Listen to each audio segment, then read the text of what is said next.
Bom, meu nome é Glauber, todo mundo já me conhece, né? Eu resolvi dar esse título grande, mas eu tive bastante dúvida em dar um título, já que o meu grande objetivo aqui era me apresentar também, né? Além de, claro, comentar minha produção acadêmica ao longo desse tempo. Bom, eu dividi em 4 momentos. Primeiro, a cronologia da minha formação, algumas das minhas áreas de interesse, explicando o que cada uma faz, e aí eu me alongo mais na minha parte de produção acadêmica e teço aí algumas considerações finais. Bom, primeiro momento, eu sou bacharel, licenciado em letras, português e latim, fiz iniciação científica em línguas indígenas e com psicolinguística e decidi permanecer aí nas línguas indígenas até hoje. No meu mestrado, eu trabalhei com a fonologia da língua Pareci-Halite, que é uma língua da família Aruac, e comecei o meu trabalho com documentação de línguas indígenas, né, coordenando um projeto. No doutorado, dei continuidade aí ao trabalho com o Pareci-Halite, trabalhando com a morfossintaxe, ou seja, dando continuidade a esse projeto de uma gramática, né? E trabalhei com outro projeto de documentação no Brasil, em que eu trabalhava ainda com a língua Pareci-Halite, só que com alguns aspectos mais específicos. E tive a oportunidade também de fazer um pedaço do meu doutorado na Universidade de Ottawa, no Canadá. Bom, no pós-doutorado, eu mudei de língua, né? Fui trabalhar com o Pirahã, e muito embora aí você tenha documentação, descrição e análise, né? Eu trabalhei mais com a parte teórica de análise, porque na época a gente queria ver uma polêmica teórica que estava rolando, e eu vou explicar isso um pouquinho para vocês mais adiante. Bom, sou professor adjunto da Unifap desde 2015. Quando eu cheguei aqui, eu estava terminando o pós-doutorado e, enfim, fiz essa transição para uma outra língua. Eu trabalho com o QEOL desde 2017, 2018. Trabalhei com uma variada gama de, acho que todas as disciplinas, em algum momento eu dei aqui, e tive a oportunidade de dar uma disciplina na letras também uma vez. Né? Essa é a minha atuação como na parte da graduação. Na pós-graduação, eu sou professor do mestrado, recém-criado, PPG-LET, e dei a disciplina de morfossintaxe ano passado.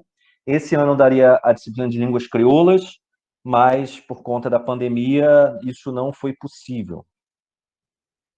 Bom, áreas de interesse. Vamos lá. As áreas de interesse são essas três aí, dentro da linguística: descrição de línguas, teoria, análise linguística e documentação de línguas, tá? Bom, primeiro, o que é linguística, né, gente? Nós não somos professores de português da norma culta ou Pasquale da televisão. O que a gente faz é o seguinte: a gente estuda línguas naturais humanas, em termos de descrição, em termos de análise. Isso é importante. Línguas naturais humanas, a gente não estuda comunicação em geral, comunicação animal, coisas assim. Nós trabalhamos com línguas naturais humanas, tá? Bom, o que é descrever uma língua? A gente estuda aspectos tipológicos de forma e função de línguas naturais humanas. Como que a gente faz isso? A gente trabalha em vários níveis, né? Fonética, fonologia, morfologia, sintaxe, semântica, discurso. Esses 4 primeiros níveis são os níveis que a gente encontra geralmente numa gramática. Então, a fonética, ela vai ver o que sons uma língua tem, como é que eles se comportam, que sons as línguas podem ter. Já a fonologia, ela estuda como é que os sons se organizam. Vou dar um exemplo aí para diferenciar fonética e fonologia. Por exemplo, no meu dialeto português carioca, a gente tem mesmo e mermo. O mesmo falante pode ter essa variação. Essa variação de j e r, mesmo, mermo, a gente está falando de som, tá, gente? Não de grafema, de letra, é som. Trabalhamos com som. Essa variação j e r só ocorre em final de sílaba. E não ocorre, por exemplo, no início de sílaba. Você não tem uma variação do tipo j e r no início de sílaba. Jato e rato. Até porque, se você variar isso, você tem palavras diferentes. E esse comportamento ele ocorre somente no final de sílabas. E esse é o papel que o fonólogo vai ter, né, de explicar a organização dos sons. Né? Você tem aí na fonética, então, o comportamento do som, fono, etos, né? Fonética. Na fonologia, você estuda a organização do som e como que ele se distribui numa língua ou nas línguas. Então, essa é a diferença entre fonética e fonologia. Já na morfologia, você tem aí, você estuda quais são as unidades mínimas de forma e significado. Eu botei no slide de som, mas é a melhor forma, porque a gente também tem línguas de sinais. Né? Então, como é que essas formas mínimas de forma e significado constroem palavras? É isso que a morfologia vai tentar estudar. Já a sintaxe, no nível maior, observa como é que essas palavras podem formar sentenças. Tá? Num outro nível, a semântica, né? Como é que a gramática expressa significado? E aí a gente não está falando de interpretação de palavra, mas como é que na semântica a gente tem expressão de significado? Por exemplo, vou dar um exemplo que vem sendo estudado bastante atualmente, que é, por exemplo, a distinção entre palavras contáveis e palavras massivas. O que é isso? O que isso quer dizer? As línguas têm palavras do tipo massivas, como água, óleo, palavras desse tipo. E também tem palavras do tipo contáveis, né? Sofá, cadeira, celular, enfim. E elas se comportam gramaticalmente de maneira distinta em relação a certas codificações gramaticais. Vou dar um exemplo aqui para vocês. Por exemplo, em relação à expressão do plural, em relação a esses dois grupos, em português. Por exemplo, eu tenho aqui na minha sala um monte de galão d'água, por exemplo, vários galões d'água, eles estão aqui distribuídos, grande, pequeno, garrafa d'água. Eu posso falar que tem muita água aqui na minha sala. Posso falar que tem muitas águas da minha sala também não é muito problemático isso. Eu saio dessa minha sala, volto, roubaram as águas que estavam aqui. Eu posso perguntar, cadê as águas que estavam aqui? Tranquilo. E posso perguntar, cadê a água que estava aqui? Também posso dizer assim. Agora, se eu tenho computadores ou celulares ou sofás, de vários tipos, enfim, eu saio, roubaram tudo, quando eu volto, eu posso dizer, cadê os computadores que estavam aqui? Posso dizer, eram vários. Agora, eu posso dizer, cadê o computador que estava aqui? Não, você não pode dizer isso. Ao contrário de água, apesar de você ter vários recipientes diferentes, você pode codificar gramaticalmente a palavra dessa classe a partir de um plural ou de um singular, de um dito singular. Essa é uma distinção básica que a gente tem em português. Outras línguas também codificam isso de maneira relativamente distinta, mas isso é codificado na gramática de determinadas formas. Isso faz parte do estudo semântica, gramaticalmente falando. Estudos de discurso são estudos que expressam o significado dialogando com elementos mais externos à gramática. Né? Então, botando ali o olho para fora do próprio sistema gramatical. Ok. Teorias e análises linguísticas, o que elas fazem? Você tem duas grandes facções. Estou botando duas pontas de um grande contínuo. Os formalistas e os funcionalistas. São as grandes facções aí da linguística. E elas têm aí a sua razão de ser. O grande expoente aí dos formalistas é o Noam Chomsky, né? Ele, na sua teoria gerativa, que é de base mentalista, platônica, cartesiana, o que isso quer dizer? O Chomsky, sobre a natureza da linguagem, ele vai dizer que nós nascemos pré-programados para adquirir linguagem, ou seja, a gente não é uma tábula rasa, a gente tem um órgão, espécie específico de linguagem, segundo o Chomsky, porque só isso explicaria como é que uma criança em tão pouco tempo, consegue ficar fluente numa determinada língua, em qualquer língua ou quaisquer línguas a que ela seja exposta, né? Conhecido como o argumento do estímulo pobre, pobreza do estímulo. Já os funcionalistas, eles têm uma base empiricista, aristotélica, né? Ou seja, não é tanto, você não nasce com predisposto. A tua capacidade de linguagem, ela é fruto das suas funcionalidades gerais. Você não tem um órgão específico de linguagem, por exemplo, né? Então essa é a grande diferença, né? Que de certa forma não, de fato atualiza a grande diferença entre natural e adquirido, enfim, essas dicotomias que permeiam aí as ciências de várias áreas há muito tempo, aí, desde os gregos. Ok, documentação. A documentação linguística de línguas teve um grande boom aí nos anos 90. Se nada fosse feito, 90% das línguas iam desaparecer até o fim do século XXI. A gente tem uma estimativa que existem mais ou menos 6 mil línguas, e elas seriam reduzidas a 600. E um traço em comum que eram sempre línguas minoritárias. O que são línguas minoritárias? São línguas que têm ou poucos falantes, ou pouquíssimo prestígio, poder político, representatividade política, né? Bom, mas aí a gente está falando de documentação linguística moderna. Quer dizer que não se fazia documentação linguística antes? Se fazia documentação linguística antes.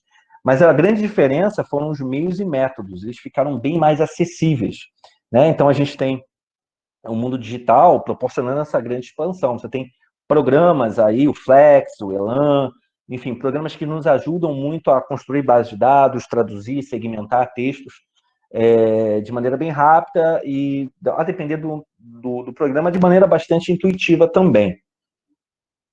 E a documentação linguística trabalha com a construção de corpora, de acervos, né, um conjunto organizado de registros. Tem que ser multimídia e anotados.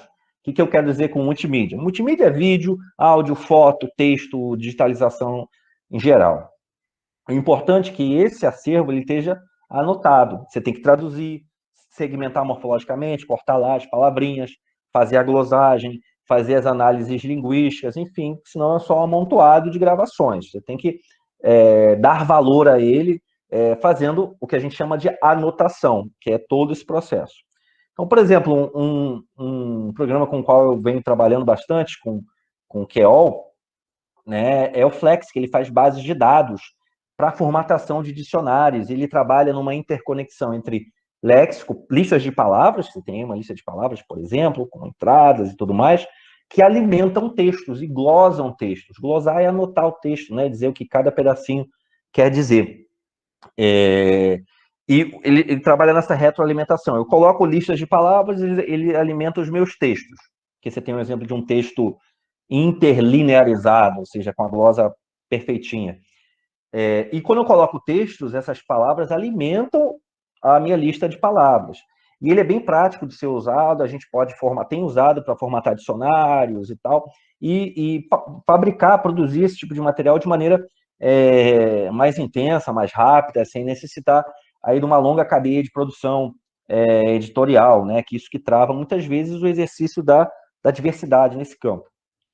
Bom, produção acadêmica, vou comentar minha produção acadêmica lá, desde os parecidos, e vou dar uns destaques a algumas partes, tá? Bom, trabalhei nesses 3 campos aí, documentação, descrição e análise, que eu acabei de apresentar para vocês aí. Trabalhei com Pareci Rally, tem uma língua aruaque, subdocumentada, o desafio era descrever e documentar essa língua. No doutorado, mestrado e doutorado. Aí a gente tem uma tabela aí, não se assustem, por favor. É o seguinte, você tem substantivos, verbos e posposições. O que essa língua tem de interessante? A gente aprende na escola que os verbos são os predicadores por excelência. Verbo tem complemento, verbo tem objeto, tem sujeito e tal. Quando você é linguista, você percebe que não só verbos têm complementos, mas substantivos têm complementos também. Posposições. Posposição é um outro nome para preposição. A diferença é que preposição, o elemento vem antes. Então, é com você, né? Posposição vem depois. Tem língua que coloca depois. Você com, tá? E o Pareci é assim, ele coloca depois, né? Esse cacô aqui é o com, do Pareci. Mas o que você tem de interessante aqui? Na flexão, que é o que eu marquei em negrito aqui. Aulinha rápida de Pareci. No, a gente pode traduzir como eu, meu, entre aspas, muitas aspas, migo, no caso das posposições. E o ri, a gente traduz como você, no caso dos verbos, teu, no caso dos substantivos, entre aspas, também tigo, no caso das posposições. Mas o importante é dizer que no é sempre primeira pessoa do singular e ri, segunda pessoa do singular. E você vai ter uma concordância com uma vogalzinha que vai mudar no final numa determinada classe de substantivos, de verbos e de posposições. E o que é essa concordância, que coloca uma vogal na primeira pessoa do singular e outra vogal no resto, não só na segunda do singular, mas no restante do paradigma também, diz para a gente, revela para a gente o que é o interessante, a contribuição do Pareci. É que isso revela uma comunalidade, né? Ou seja, uma semelhança paralela sintática, ou seja, essa classe de substantivos, essa classe de verbos e as preposições, numa estrutura mais profunda, tem uma sintaxe igual. Por outro lado, você tem aqui a classe, né, que não tem concordância nenhuma, né? Você tem a raiz aqui direto, não tem sufixo de concordância nenhum. E também, no caso de substantivos e verbos, você tem uma subclasse que também refletem essa estrutura sintática. Então, morfologia e sintaxe, a morfologia expressando uma certa sintaxe, e não se atendo somente a uma categoria lexical, mas tendo aí que a gente chama de exocentrismo, né? Um paralelismo entre classes. Então, as línguas indígenas muitas vezes mostram para a gente, né, elementos que a gente não encontra tão facilmente em outras línguas. Essa é a contribuição, uma das contribuições do Pareci, tá? Bom, na parte da documentação, consegui construir aí um acervo relativamente grande, com 100 horas de eventos verbais culturalmente relevantes, né, com 40 horas de anotação, que é coisa pra caramba. Geralmente, os projetos de documentação pedem 10% só. Eu consegui quase 40 horas, né?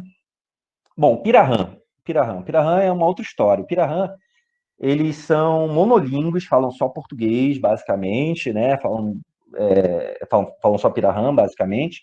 E eles têm um estudo cultural bem minimalista. Isso chamou bastante atenção numa polêmica que anda rolando aí já tem uns anos, com o linguista Daniel Everett. O Daniel Everett, ele teria dito que os Pirahã, na língua deles, não teriam uma certa capacidade que o Chomsky diz que toda língua tem, que é universal.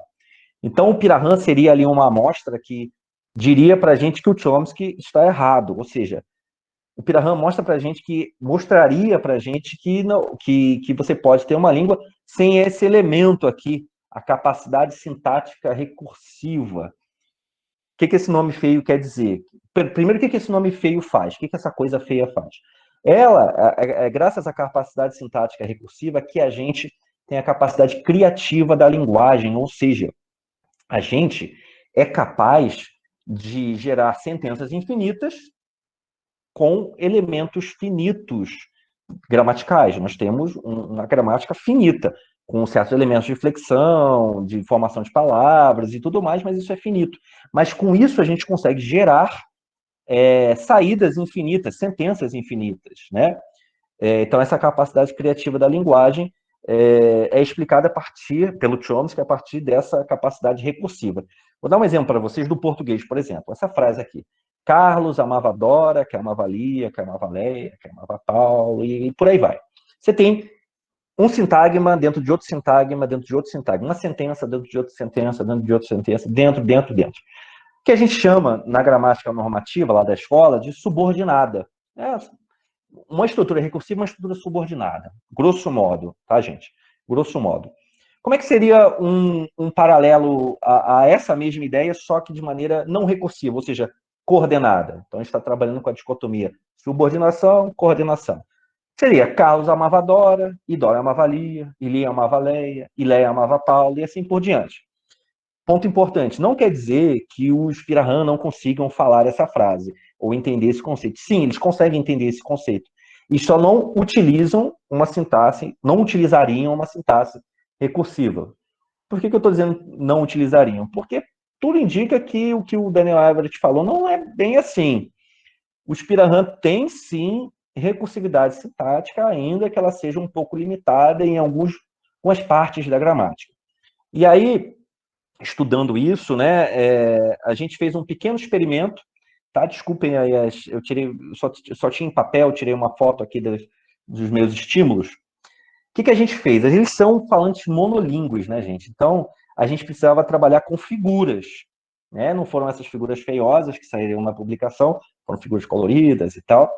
E a gente tinha uma sentença estímulo e que a gente dava a sentença em Pirahã para eles, né? Pedia para alguém falar, e a gente pedia para eles apontarem certas figuras. Aqui a gente tem um jacarezinho em cima de uma pedra, que essa pedra está em cima de uma areia, da praia, né, no chão.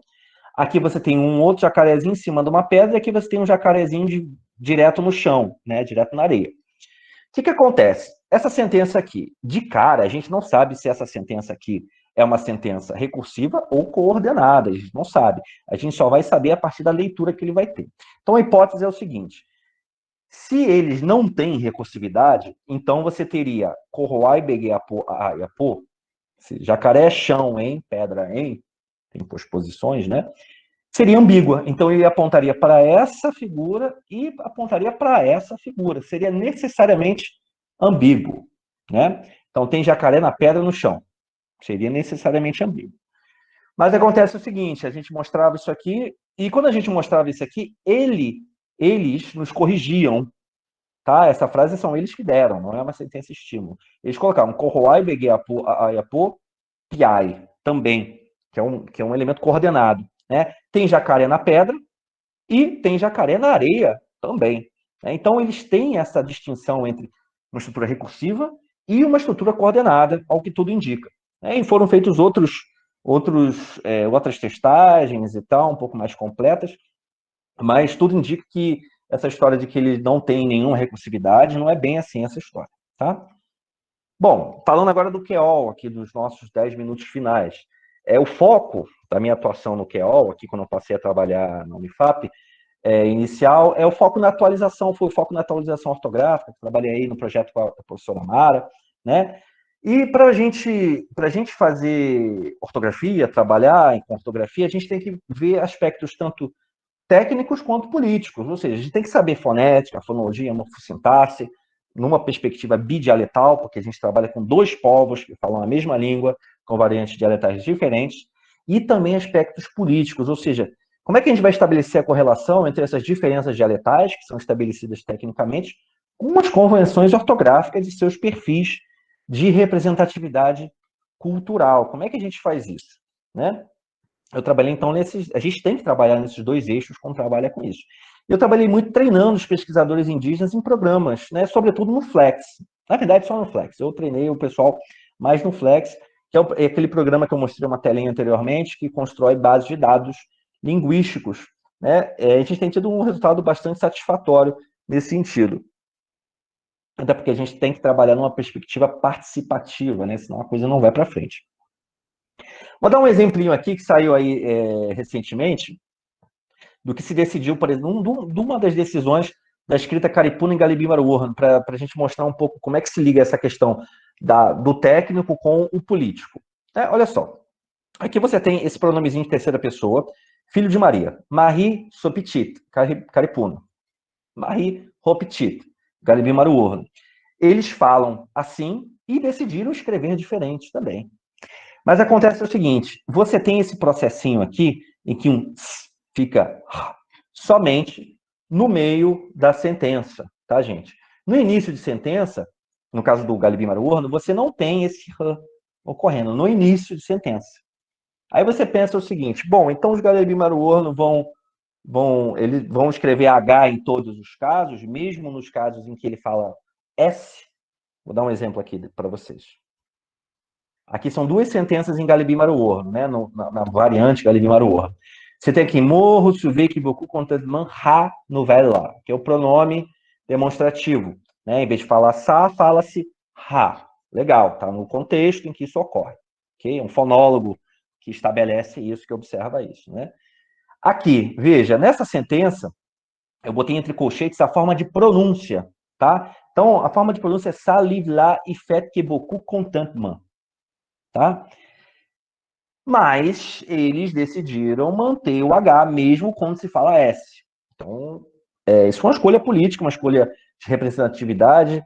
Esse processinho aí do Ra, para eles é bastante marcante em termos de diferenciação dialetal, e eles decidiram reificar isso na ortografia. Eles falaram, não, vamos manter esse H aí, mesmo quando a gente fala Sa. Beleza, isso aí para um linguista, né, é a contramão da técnica. Um linguista é falar assim, olha, escreve S com tudo, tá, gente? Porque esse H ocorre só num determinado contexto. Mas eles decidiram marcar ali a variação deles, tá? Seria a mesma coisa que no meu dialeto carioca eu decidisse escrever mesmo e mesmo com um H, por exemplo. Mesmo quando eu falo mesmo na maioria dos ambientes, tá? Ok. Bom, em termos de orientação, né, essa minha atividade, atualmente eu estou orientando 3 mestrandos, 2 que trabalham com propostas de dicionários enciclopédicos, né, e uma que trabalha com descrição bidialetal, com algum grau de distintividade bidialetal.